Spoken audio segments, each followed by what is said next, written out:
Yuk, balik lagi di MF Wrestling. Hari ini kita review ya.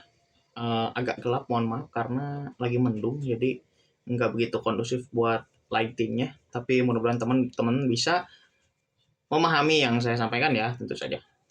Jadi hari ini kita coba review AEW. Karena biasa saya WWE terus WWE terus sekarang AEW kita coba ya. Karena apa? Karena saya nggak nonton AEW secara reguler. Jadi kali ini kita coba nonton Forbidden Door yang baru aja selesai tadi pagi ya. Kebetulan saya nonton, tapi memang saya nontonnya nggak semua karena jujur aja ini juga menjadi salah satu minusnya AEW ya. Tapi sebenarnya balik lagi ke masalah delivery. Jadi tergantung teman-teman sukanya yang mana. Tuh, jadi silakan dikembalikan ke teman-teman semua kalau yang itu ya. Jadi buat saya sih overall untuk AEW ini tetap seperti biasa solid. Semua match terdeliver dengan baik. Ya meskipun ada beberapa kesalahan, tapi kesalahannya itu buat saya sih lebih layak ditimpakan ke wrestlernya ketimbang ke Tony Khan atau ke produser atau ke siapapun itu lebih harus ditimpakan ke wrestlernya buat saya. Kenapa? Karena ya memang beberapa wrestler AEW ini saya lihat ada yang memang all out ya ke AEW-nya juga sayang gitu. Ke AEW-nya juga oke, saya akan lakukan yang terbaik, saya akan lakukan seperti ini seperti ini karena AEW itu jauh lebih bebas gitu kalau dibandingkan sama WWE ya. Di WWE itu kayak ada beberapa yang dikontrol, teman-teman kayak gak boleh ini, gak boleh itu, gak boleh ini, gak boleh itu. Memang sih katanya sekarang lebih ini gitu, lebih fluid, lebih bebas, lebih cair. Tapi kan tetap tingkat cairannya tuh tetap gak secair AEW gitu. Pasti kalau ngomongin soal cair yang mana, pasti cairnya lebih ke AEW. Dan overall semua pertandingannya yang saya tonton itu berlangsung dengan sangat baik dan bagus-bagus aja. Kalau ada yang nggak saya tonton sih emang karena kurang aja sih, tapi tetap saya nanti per match-nya akan tetap saya komentarin bagus dan kurangnya apa aja. Penilaian saya sih lebih tepatnya. Dan ini penilaiannya, ingat, penilaiannya tetap saya usahakan seobjektif mungkin berdasarkan apa yang saya pahami. Jadi ya nggak ada ceritanya oh ini jelek karena ini AEW, nggak ada. Saya bukan kebanyakan fanatik salah satu ya, meskipun saya memang cenderung nontonnya WWE terus, tapi kan tetap saja. Oke, jadi sebelumnya kita skip semua Zero Hour, tapi saya tetap sebutin resultnya. Yang pertama ada Kyle Fletcher ngalahin Serpentico, kemudian ada Malakai Black sama Brody King itu ngalahin Tomohiro Ishii dan Kyle O'Reilly, terus Roderick Strong sama Gabe Kidd, terus satu lagi ada Private Party. Terus juga di pertandingan berikutnya Willow Nightingale dan Tam Nakano tag team lawan Chris Statlander sama Momo Watanabe. Kemudian berikutnya ada Mariah May ngalahin Saraya, dan yang terakhir itu ada Lucha Brothers sama Mystico ngalahin LIJ ya, Los Ingobernables de Japón. Itu ada Yota Tsuji, ada Titan sama Hiromu Takahashi. Oke, kita masuk ke pertandingan penyaji utamanya ya. Dibuka openingnya sama siapa? MJF ngalahin Hechicero. Ini buat saya pertandingan sebenarnya bagus. Oke-oke aja ya. Untuk opening gitu, teman-teman nonton, oke, seru-seru aja. Dan ya fun-fun aja gitu buat ditonton. Tapi sih buat saya ini pertandingan nunjukin Tony Khan tuh gak bisa booking sebenarnya. Dia tuh bisa booking, tapi ya gitu, cuma bisa buat satu match, 2 match, 3 match aja.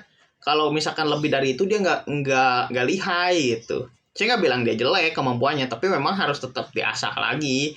Karena apa? Ini MJF ini ya momentumnya, dia kan baru return kemarin waktu Double or Nothing. Tapi kok nggak dimanfaatin dengan baik gitu? Kan kalau misalkan kita lihat MJF datang, waduh, saya nggak terima nih kok tiba-tiba ada yang udah jadi world champion, udah ada si siapa? Swerve jadi world champion. MJF ini apa? MJF kalah kan kemarin lawan Samoa Joe gitu. Kenapa nggak dipakai gitu? Manfaatkan kesempatan itu gitu. Waktu udah kelar Double or Nothing, pakailah buat nge-push si MJF lawan Swerve gitu di The Forbidden Door gitu.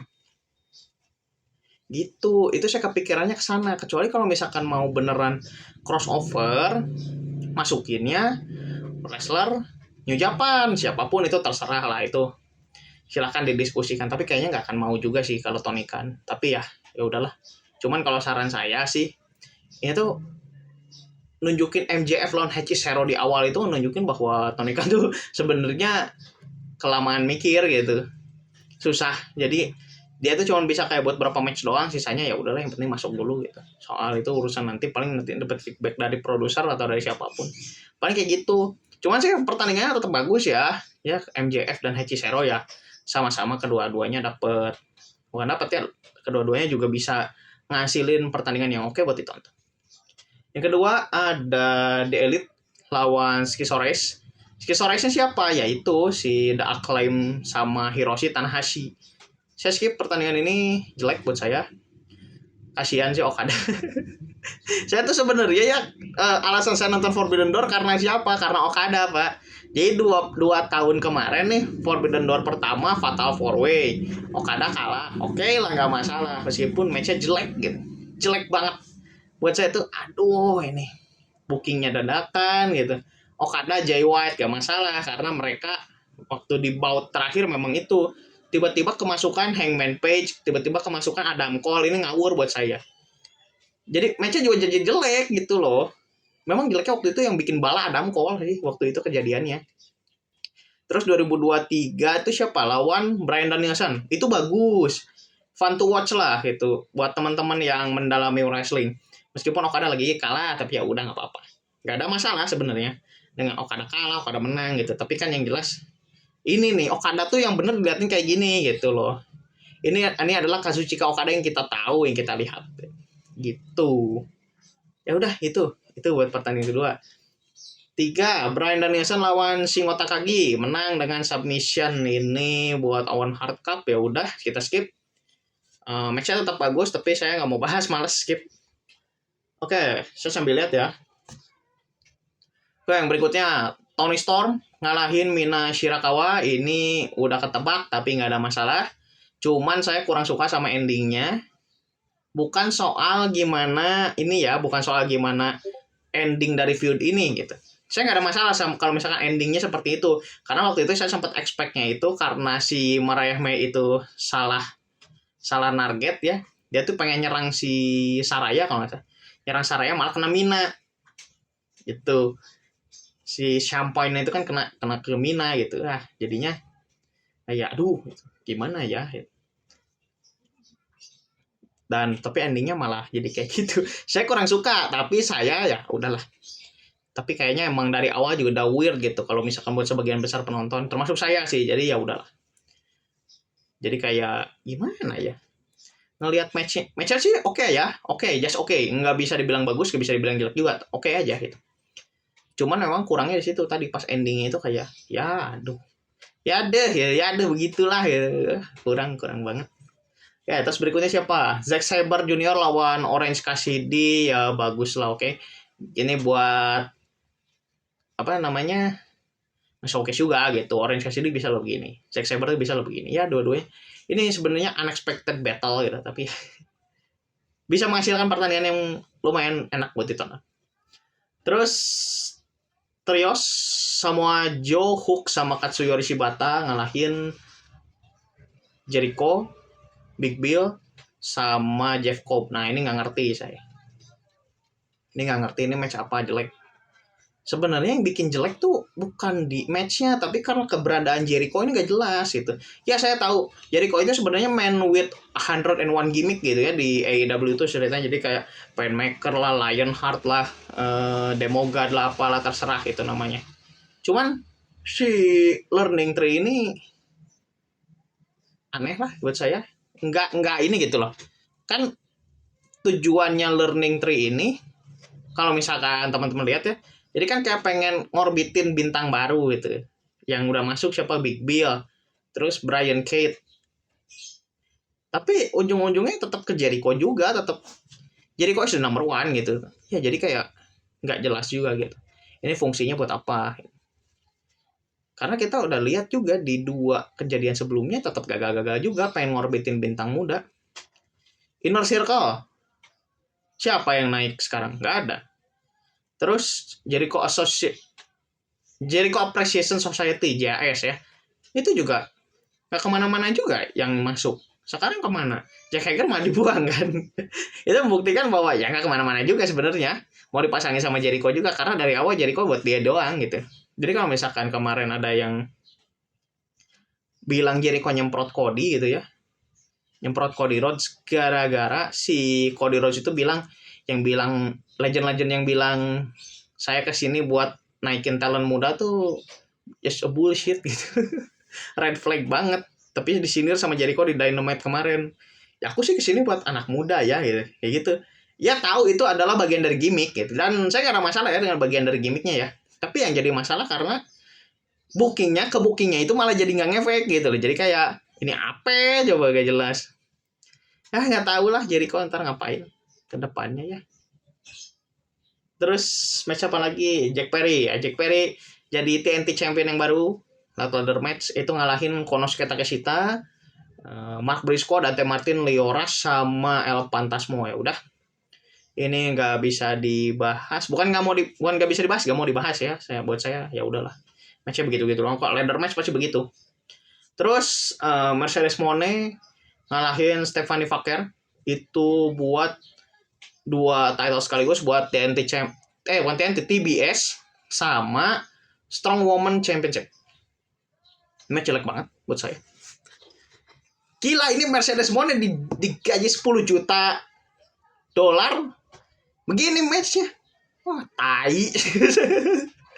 Saya nonton dia, udah jelek banget. Ini jelek banget Mercedes Moné yang nggak ketolong gitu loh. Dia tuh kayak anjir. Kalau bener 10 juta beneran loh saya ngamuk loh. Tapi nggak tahu ya karena sampai sekarang nggak ada yang klarifikasi. Ini mana nih Sean Rossap, Dave Meltzer, buzzernya AEW ini kenapa nggak ada yang klarifikasi gitu loh? Karena kemarin ada laporannya itu dari si Mike Johnson itu ngeluarin ada dua versi. Yang pertama ada 6 juta, yang kedua ada 10 juta. Ini sama saya nggak akan pernah berhenti dibahas sampai ada jawabannya gitu loh. Ada yang bilang 6 juta, ada yang bilang 10 juta. Ini yang benar yang mana? Tapi kalau yang bilang 10 juta ini anjing gitu. Maaf, saya nggak bisa nge-hide kata kasar di sini buat yang kasus ini karena memang keterlaluan gitu loh. Keterlaluan Tony Khan buat saya ngerusak harga pasar. Karena gini, waktu itu AEW itu ngerekrut pegulat-pegulatnya bekas WWE itu memang ada beberapa yang over value, tapi over value-nya itu nggak signifikan. Jadi kayak cuma nambah 50.000, nambah 20.000 gitu loh. Nambah 100.000, 200.000 ya nggak terlalu jauh kan sebenarnya karena bayaran per tahun gitu loh. Ya kan cuma ketambahan dikit lah ya. Brandon Nelson aja di WWE cuman berapa setahunnya? Di AEW itu cuma nambah sekitar 100 sampai 200.000 dolar. Sedikit banget memang ketambahannya. Ini Mercedes Moné tuh gila. Dia itu penambahannya sampai 2 kali lipat dari gaji tahunan dia yang di WWE. Kan keterlaluan, tolol gitu buat saya namanya. Gitu loh. Dan teman-teman harus paham soal ini karena nggak banget deh. But anyway, congratulations to her. It sucks. Bingung lah saya, gue udah gak ngerti apa sih yang mau dinilai dari Mercedes Moné ini. Oke, Tetsuya Naito lawan Jon Moxley, solid match, bagus. Dan memang dari awal harusnya Naito sudah dari Wrestle Kingdom itu sudah Naito aja, nggak usah pindah ke Moxley atau apa gitu buat jadi IWGP World Heavyweight Champions. Ini memang buat nge-hype si Forbidden Door-nya doang sih, jadi ya udahlah. Tapi memang match-nya tetap bagus ya. Saya nggak menampik ininya, nggak menampik kualitasnya gitu. Memang tetap bagus kok pertandingannya. Oke, yang terakhir Swerve Strickland retain ngalahin Will Ospreay, solid match juga bagus. Ini adalah match yang bagus memang. Dari dua-duanya juga berhasil memberikan penampilan yang oke, menghibur juga. Enggak ini kok, enggak lebay kok pertandingannya memang.